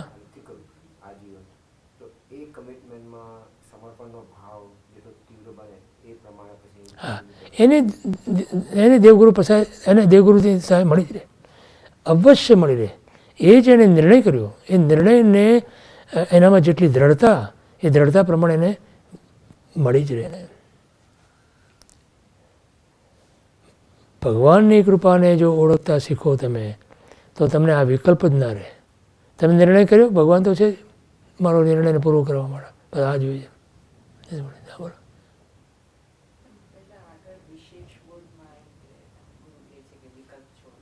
હા, પણ આપણે ક્યાં છોડવા જ વિકલ્પ? હા, બોલો બોલો બોલો. પકડીશું કારણ કે મારા વિકલ્પ એ મમત્વ છે, ત્યાં મારાપણું છે, ત્યાં વિકલ્પ તો મારા ને, મારા વિકલ્પ ને, તો એ મમત્વ છે. મારો વિચાર, તમને કોઈ સારો વિચાર આવે તમને કેવું લાગે? ને તમને કોઈ સારો વિચાર આવ્યો આજે, બોલો કેવું લાગે? મારો I got an idea, I got an idea. પણ એમ વિચાર જો કરે કે આ પરમાત્માની કૃપાથી મને આ વિચાર આવ્યો, તો સમર્પણ આવે. ઘણા શરીર મારા સાહેબ કહેતા હતા ને કે એક પણ શુભ વિચાર જીવને પરમાત્માની કૃપા વગર નથી આવતો. એની પાછળનું એક રહસ્ય પણ છે. શું રહસ્ય છે? તો કે શુભ વિચાર આવવો એ પુણ્યનો ઉદ્દેશ, રાઈટ? અને પુણ્યના ખરા અધિકારી પ્રભુ છે. તો પ્રભુ કૃપા થઈ ગઈ. સમજાય છે? અહીંયા ડોકા ધુનાવો છો, પણ પછી બહાર નીકળીને કેમ આમ ભૂલી જાઓ છો? હા, ને તમને વૈજ્ઞાનિક રીતે સમજાવું છું કે વૈજ્ઞાનિક કારણ છે એની પાછળ, છે કે નહીં? તમે વિચાર કરો. હા, જો ભગવાને આપણને આ શુભ કરવા માટેનો રસ્તો કે માર્ગ ન બતાવ્યો હોય તો આપણે કેવી રીતે જાણત? ખરું? તો આપણે શુભ કેવી રીતે કરી શકત? આપણે એક્સિડન્ટ થાય તો અકામ નિર્જરા જેમ કરીને આપણે અહીંયા આવ્યા, એના જેવું થાય તો પછી વળી પાછા બેક ટુ પેવિલિયન.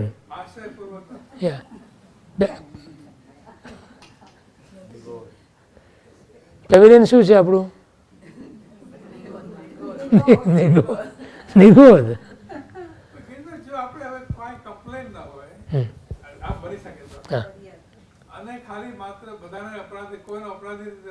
બરાબર છે.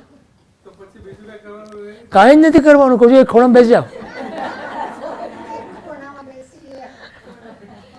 સાચે જ કંઈ કરવાનું નથી.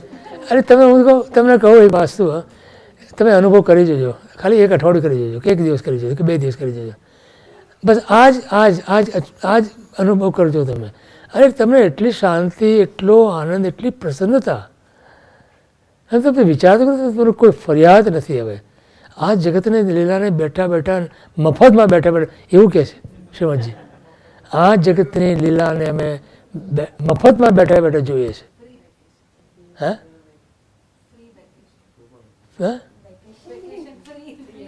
ફ્રીમાં મજા કરો છો. બોલો,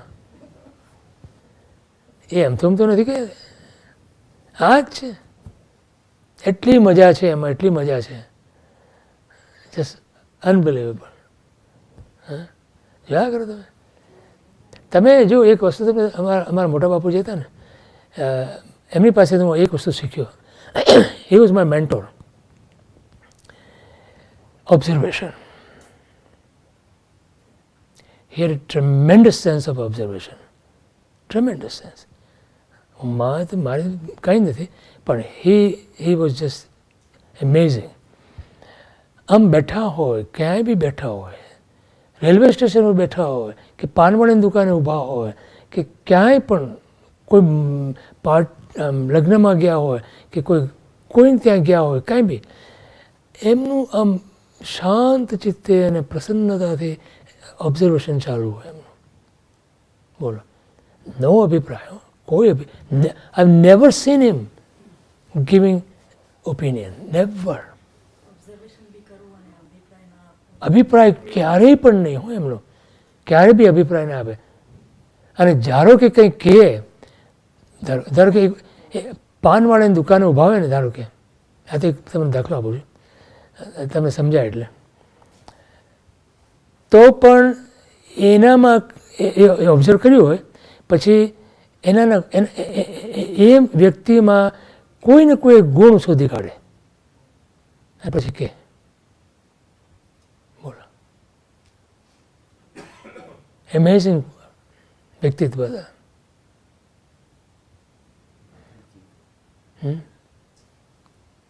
રેલવે સ્ટેશન પર બેઠા હોય ને, ટ્રેનમાં બેઠા હોય, ક્યાંય બી હોય, ગજબ. તમે જો તમે કરી જુઓ તો તમે ખ્યાલ, ઇટ ઇઝ સચ એ પીસફુલ એક્સપિરિયન્સ. હા, તમે આમ ટ્રેન જતી હોય અને તમે જે બહાર તમે બારીની બહાર જોતા હોય, બધી વસ્તુ ચાલી રહી છે ને, જતી રહી છે, આમ વહી રહી છે, બરાબર. બોલો, એક પણ વસ્તુ તમને સ્પર્શે છે? ખાલી બગાસા આવે, પણ એક પણ વસ્તુ સ્પર્શે?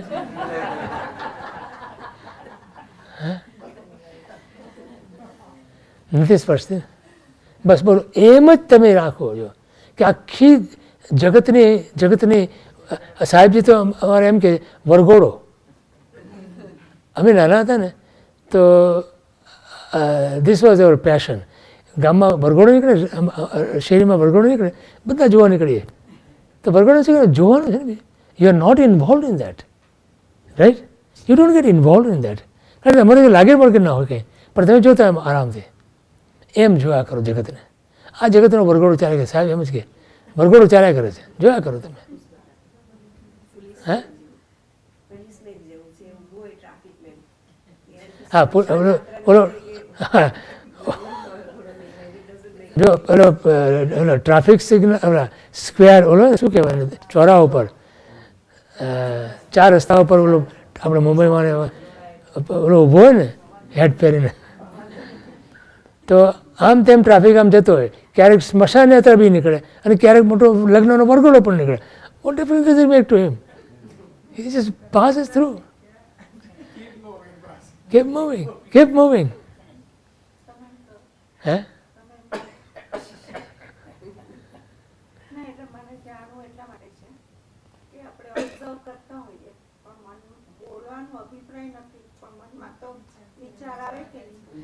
મને વિકલ્પ નથી આવતો. તો હું જોયા કરું, મને બસ આમ જસ્ટ એન્જોઈંગ દેટ કે આ જો જગત કેવું ચાલી રહ્યું છે. અને specially when I am at the airport or station કે કોઈ એવી જગ્યા હોય ને, ત્યારે I make a point to observe people.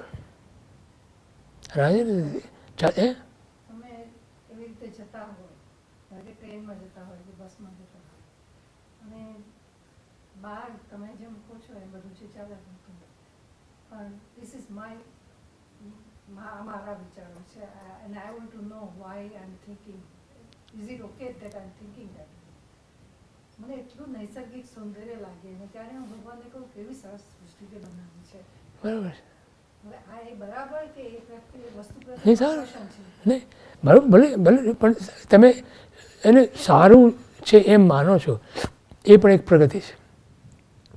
પછી તો શું થશે કે તમારે સારું ખોટું માનવાની જરૂર નહીં રહે.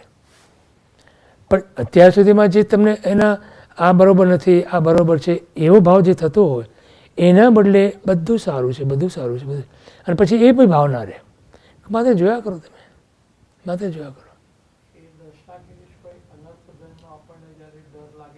ત્યારે આવે અનર્થ દંડનો ડર લાગે ને ત્યારે આવે એ દશા. તમને જો તમે ઘણી વખત નીચે આવું છું, આપણે રવિવારના ક્લાસ હોય ને ત્યારે પહેલાં તો બહુ નહોતો જતો નીચે, મને બહુ પ્રયોજન જ નહોતું. હમણાં ક્યારેક બધાને જોઈ રહ્યો છું, બસ આમ આખી મુવમેન્ટ જે છે ત્યાંની, આઈ જસ્ટ વોચિંગ દેર. હે કેવું? સર્કસ સર્કસ સર્કસ કરતા અમે જસ્ટ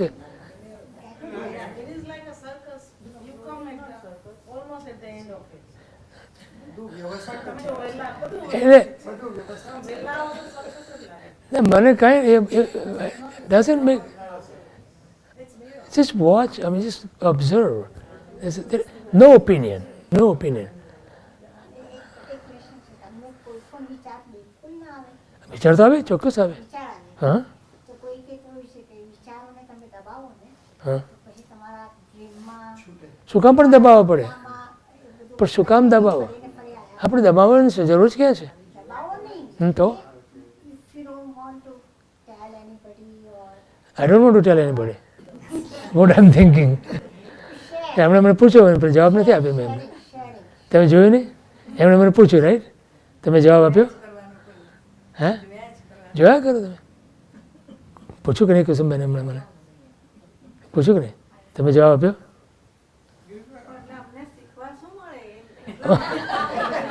પણ તો હું તમને કહું છું ને,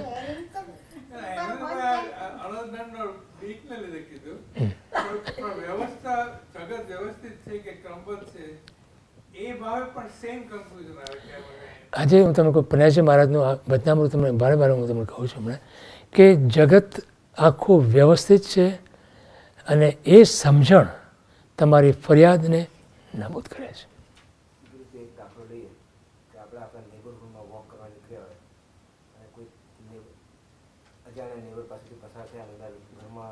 કોઈ વાર્તાલાપ ચાલતો હોય, we just ignore it or તે ફરક નથી પડતો. અને એ જ વાર્તાલાપ જો આપણા ઘરે થતો હોય, ઉગ્ર કે વગર ઉગ્ર, અને એ વખતે પણ એવા જ ભાવ રહે કે હા, exactly, this is what exactly. તમે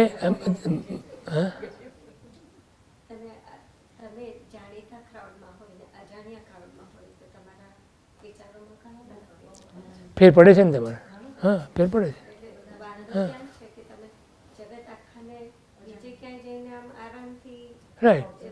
અને એવી જ દશા, આપણે એવી દશા તમારે પરિચિતની અંદર હો ત્યારે પણ હોવી જોઈએ. હા પણ એવું, હા પણ બસ તો પછી તમે એ દ્રષ્ટિથી તમે જ્યારે જોવા માંડો બધાને જેમ છે તેમ, આ બધું વ્યવસ્થિત છે, બધું બરોબર છે.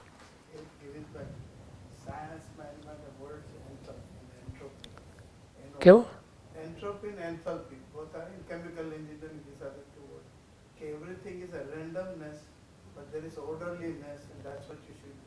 હા, ઓર્ડરલી રેન્ડમનેસ, યસ.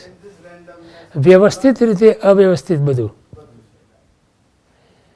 વ્યવસ્થિત રીતે અવ્યવસ્થિત છે બધું. પણ તમે પ્રશ્ન કર્યો, પ્રશ્ન જવાબ તમને આપ્યો મેં. શું જવાબ આપ્યો બોલો? શું કીધું મેં? શું કીધું મેં? નહીં, વિચાર આવે, જરૂર આવે. હા, એટલે કોઈ અભિપ્રાય નહીં. એ હવે આપણાની વાત મનમાં ઉગે પણ નહીં, મને કોઈ અભિપ્રાય ઉગે નહીં. તમે ખ્યાલ એ હું વાત એમ કરું છું.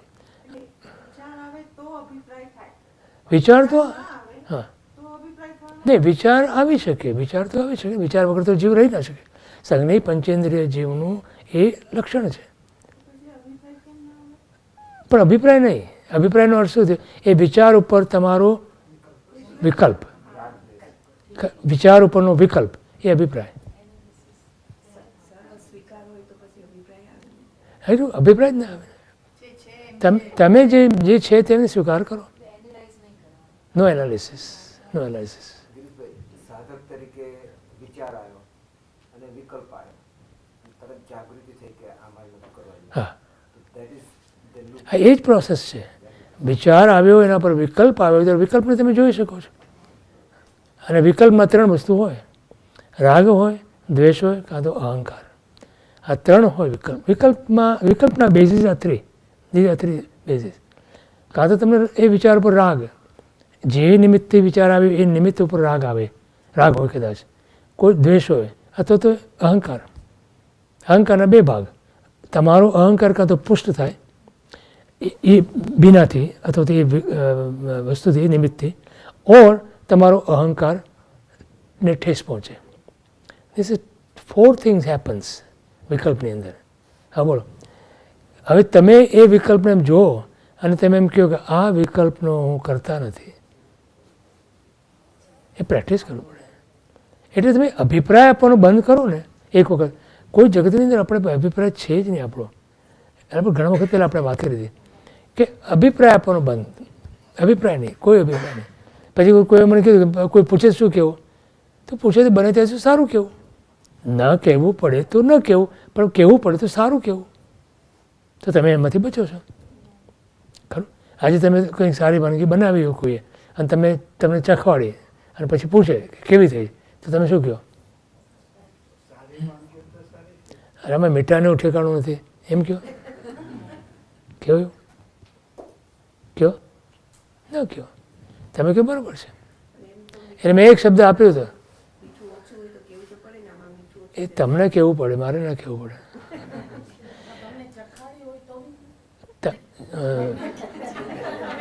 તમે મને ચખાડો અને પૂછો કે આમાં મીઠું બરાબર છે કે નહીં. હા, તમે એમ પૂછો મને કે આમાં મીઠું બરાબર છે કે નહીં, તો હું તમને કહું કે આમાં મીઠું, તમને જાણવું છે માટે. તમે એમ કહો કે આ બરાબર છે કે નહીં, તો હું તમને એમ કહું બરાબર છે. તમે મને ચખાડીને પૂછો, સ્પેસિફિક જ્યાં સુધી ના પૂછો ત્યાં સુધી નહીં. આજે મીઠા વગરનું મને ખવડાવ્યું એમણે. સૂપ પણ મીઠા વગરનું હતું. આજે ઓલી કંઈક બનાવી હતી ખીચડી, એ પણ મીઠા વગરની હતી.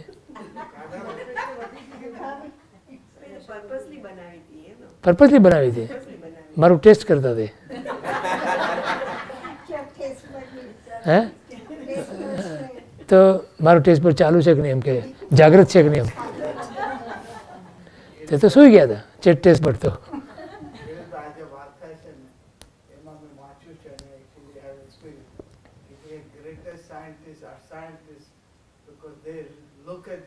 they observe the randomness and they say, okay, there is some orderliness. What is that order? And એ તમે કરશો. ખાલી જોયા કરવાના સાચું શું છે? એક્ઝેક્ટલી. ખાલી જાણવાનું હું ઓર્ડર ભેગો કરીશ કે હું એને કઈ નહીં, sequentially નહીં. એવું કાંઈ નહીં. ઘોંઘાટ થતો તમે હા, થઈ રહ્યો છે. તમે શા માટે એ સિક્વન્સને બનાવવાનો ટ્રાય કરો છો? હા, બરાબર. સાચી જ કહું તમને. હું આજે પૂછો, આજે મેં મીઠા વગરનું બનાવ્યું હતું. જાણી કરીને કર્યું તેમણે. યા સો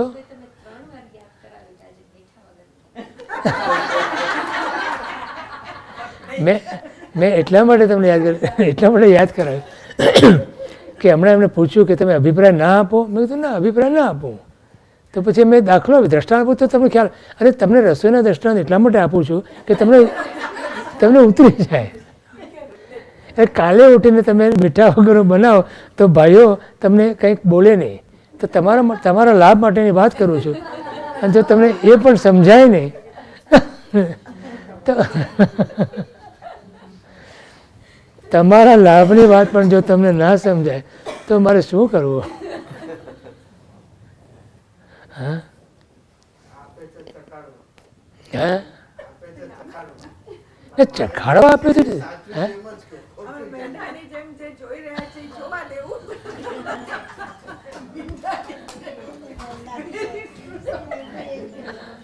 હા, બરોબર.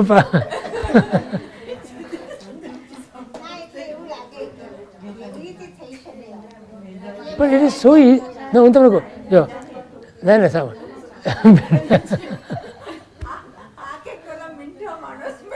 ના મેં જે પૂછે છે કે આ કેવી રીતે થઈ શકે, તો તમે પ્રયોગ કોઈ દિવસ કર્યો છે? બોલો મને કહો. તો પછી કેમ કરવો પડે? તો પ્રયોગ તો કરો, એક દિવસ તો પ્રયોગ કરો. પણ એટલે હા, પણ એ તો હું તમને કહું છું કે તમે એક વાર નક્કી કરો કે તમારા અભિપ્રાયને શું કિંમત, મને કહો તો ખરા. બોલો.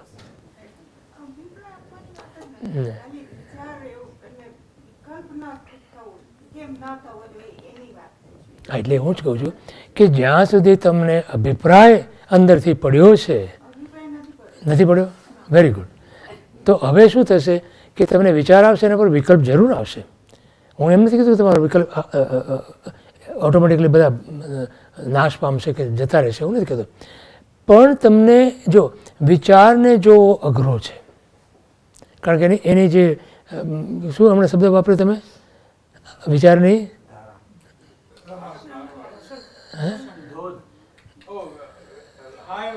High velocity, right. એટલે એને જોવું બહુ અઘરું છે, બહુ જ અઘરું છે વિચાર. પણ એ વિચાર ઉપર થતા વિકલ્પને જોવો એટલું અઘરું નથી. તમે પ્રેક્ટિસ પાડો તો તમે બની શકે એમ છે. તો પછી વિકલ્પની અંદર મેં તમે કીધું કે 3 વસ્તુ તમારે 4 વસ્તુ વિચારવાની. તમે જોજો, તમે એક પ્રયોગ કરી જોજો કે વિચાર આવે એના પર વિકલ્પ આવ્યો, એ વિકલ્પની અંદર કાં તો તમને એ જે નિમિત્તે વિચાર આવ્યો છે, હવે એ નિમિત્ત તો તમારા સામે હોય બી ખરા, ન પણ હોય, પ્રત્યક્ષ હોય અથવા પરોક્ષ બી હોઈ શકે. એના ઉપર કાં તો તમને રાગનો ભાવ હોય, કાં તો દ્વેષનો ભાવ હોય, કાં તો એનાથી કદાચ તમને કોઈ તમારા અહમની પુષ્ટિ થતી હોય કે અમને ઠેસ પહોંચતી. આ 4 વસ્તુ બનશે. બોલો, એને તમે જોઈ શકશો. તમને ખબર પડે, બસ તમે જુઓ. હું તો બીજું કહેતો, તમે એને કાઢો એમ નથી કહેતો. જો હું એમ કહેતો પણ નથી કે તમે એ વિકલ્પને દૂર કરો કે વિકલ્પથી મુક્ત થાઓ કે વિકલ્પને કાઢો, એમ પણ નથી કહેતો. હમણાં મને કોઈ સાંડિકોમાં જ કોઈ પૂછ્યું છે આ વસ્તુ કે મારે શું કરવું એમ.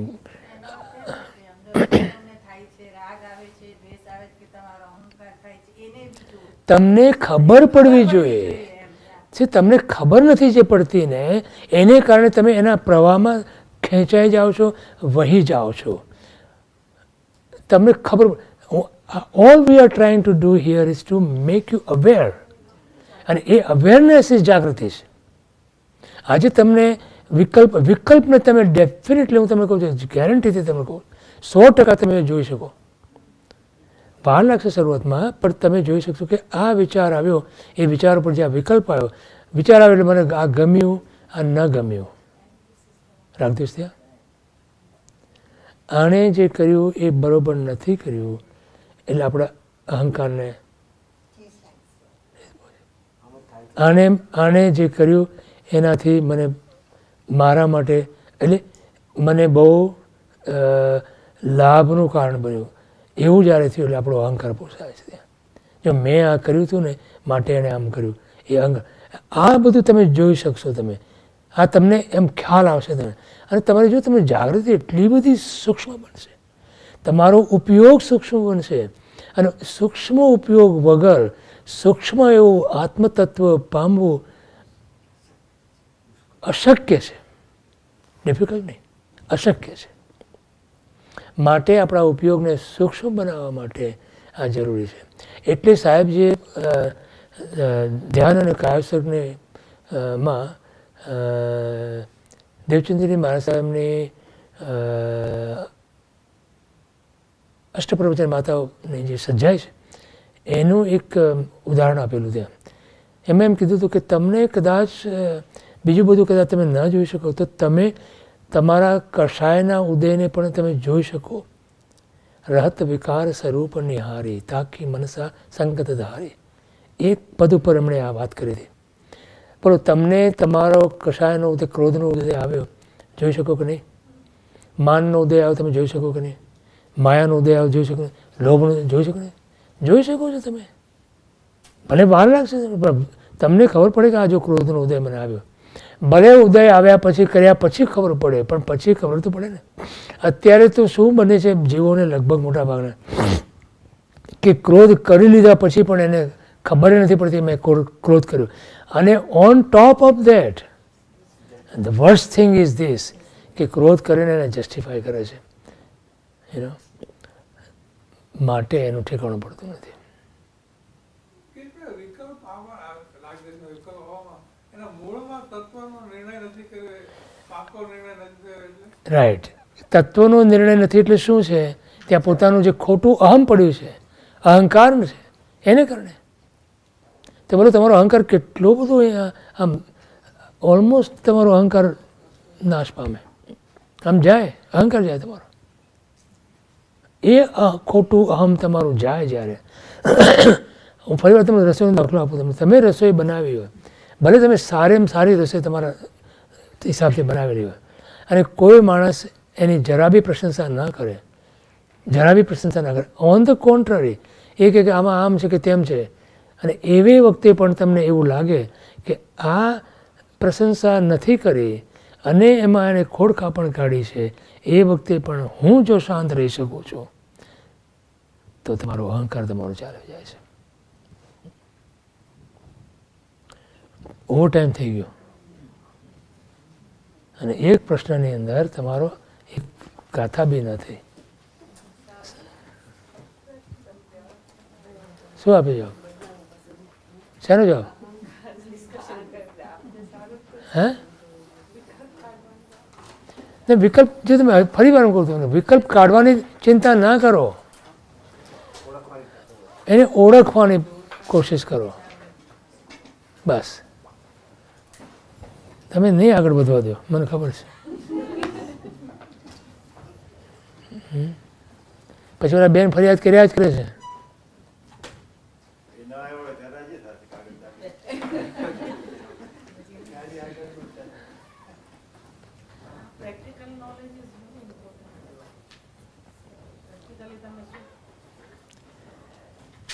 સર્વમંગલમાંગલ્યમ સર્વકલ્યાણકારણમ પ્રધાનમ સર્વધર્માણામ જૈનમ જયતિ શાસનમ. સદગુરુ દેવ કી, મહાવીર સ્વામી ભગવાન કી જય. જય જય.